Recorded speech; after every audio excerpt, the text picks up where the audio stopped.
Hello everyone, welcome to our channel Edimmune Tutorial.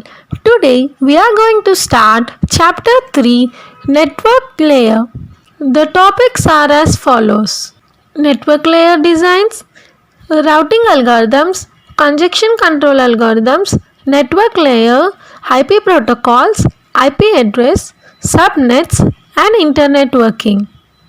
Now first let us discuss what is a network layer. A network layer is the third layer in the OSI model from the bottom. It receives the data from the transport layer and transmits the data to the data link layer. The main purpose is routing, that is, finding the shortest path between the sender and the receiver. It is nothing but selecting the shortest and least cost efficient path to reach the destination. In general, it's a shortcut route which we take to reach the destination. Technically, it is called the path determination, where we determine the path out of all the possibilities. The functions of the network layer are the path determination, switching, and call setup. Switching is nothing but transfer of packets from one router to the other router. Now let's discuss the important topic, design issues. The first one is store and forward packet switching. Here consider this example where the host and where this is the host H1 and this is the carrier equipment. This is the shaded region. In this shaded region, it is the place where the routers reside, which is also known as the carrier's equipment, and the host 2, which is the receiver, is known as the customer's equipment. First, host with a packet transmits it to the nearest router, which is A, where it is stored until it has fully received all the packets from H1. Then here, a checksum is performed to verify that the packets are safely received or not, without any interpretation. Then, we have to select a path between the B or D. If we want to transfer the data from H1 to H2, router A can follow either path A, B, D, E, F or the other path A, C, E, F, or it can also follow A, B, D, C, E and F.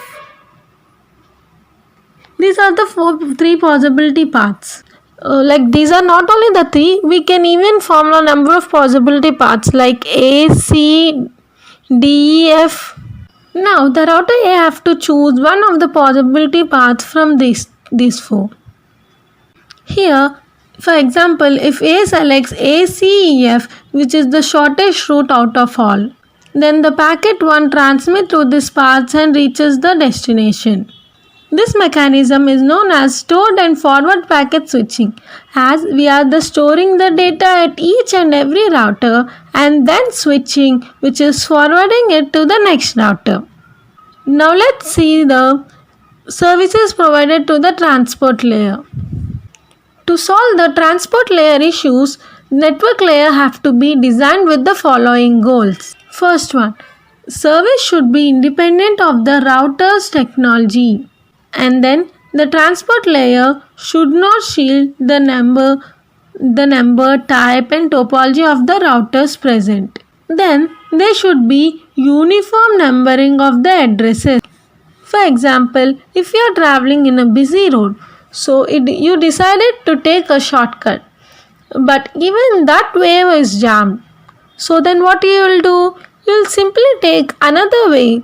Similarly, if other packets arrives in the shortest path, but the traffic is full there, so it takes the other route and sends the data to the destination.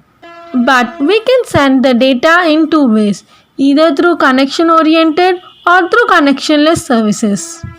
In connectionless, the data is sent in the form of a data packets which are known as datagrams, and the subnet is known as a datagram subnet. Whereas in connection oriented, a path between the sender and the destination must be predefined. And that predefined path is known as a VC, virtual circuit. The subnet is known as a virtual circuit subnet. Now let's consider this example in a connectionless service where these are the packets, which is nothing but the datagrams. Here, same as the previous example, H1 is the host and this is the receiver, H2. Here, assume that host 1 wants to send a larger packet of data to host 2.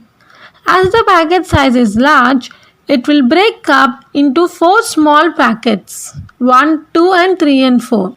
Here, the first 3 packets, for example, if it follows the path A, C, E and F, and it reaches the destination, whereas the fourth packet chooses the other path, that is via router B, A, B, D, E and F.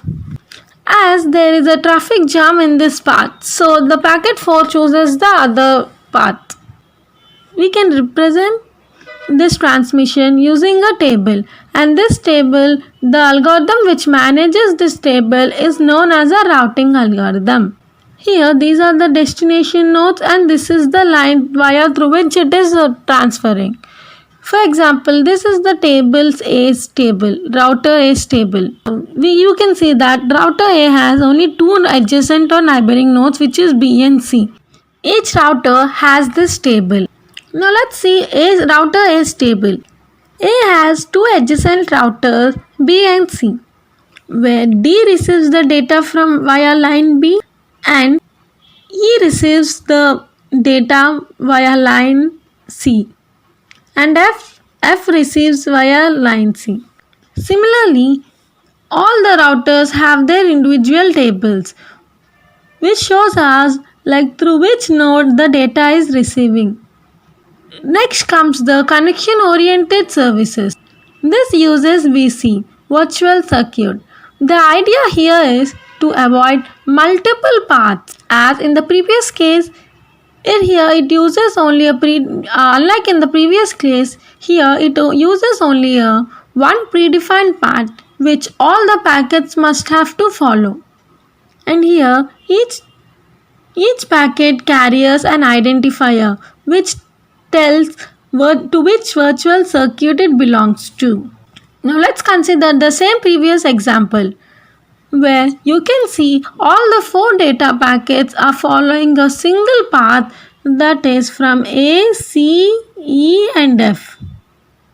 Unlike the previous case where the 4th packet is transferred during the other path, here all the 4 packets are transferred in the same path.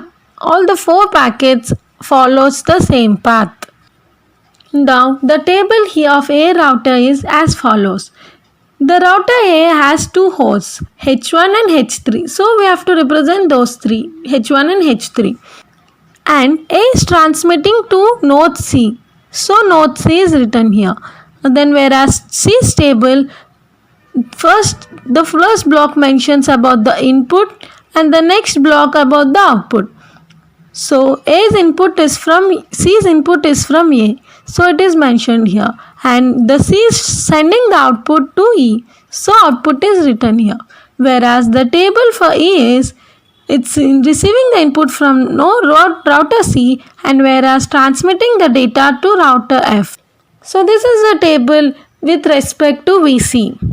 Now let's compare the 2 services, the virtual circuit and the datagram subnets. For datagram, it's a connectionless, so no need of a circuit. Whereas VC is a connection-oriented circuit, so a connection circuit setup is required. Here, the routers need not hold any information about the connection. Whereas in VC, it has to hold like a table about the connection information. And in datagram, the routing of each packet is independent. It do not depend upon the path, fixed path. Whereas in VC, it have to choose a particular path and all packets must at any cost it have to follow the same path. And the conjunction control is difficult in subnet, as each packet follows an independent path, so there is less chance of conjunction, so conjunction will be difficult. Whereas in VC it's easy because all packets will be following the same path and there may be a chance of collision. So that's it for today. I hope you enjoyed and found it useful. So thank you for watching. Please like, share, and don't forget to download our app where you can find a lot more information, materials, etc. The link is given in the description box. Thank you.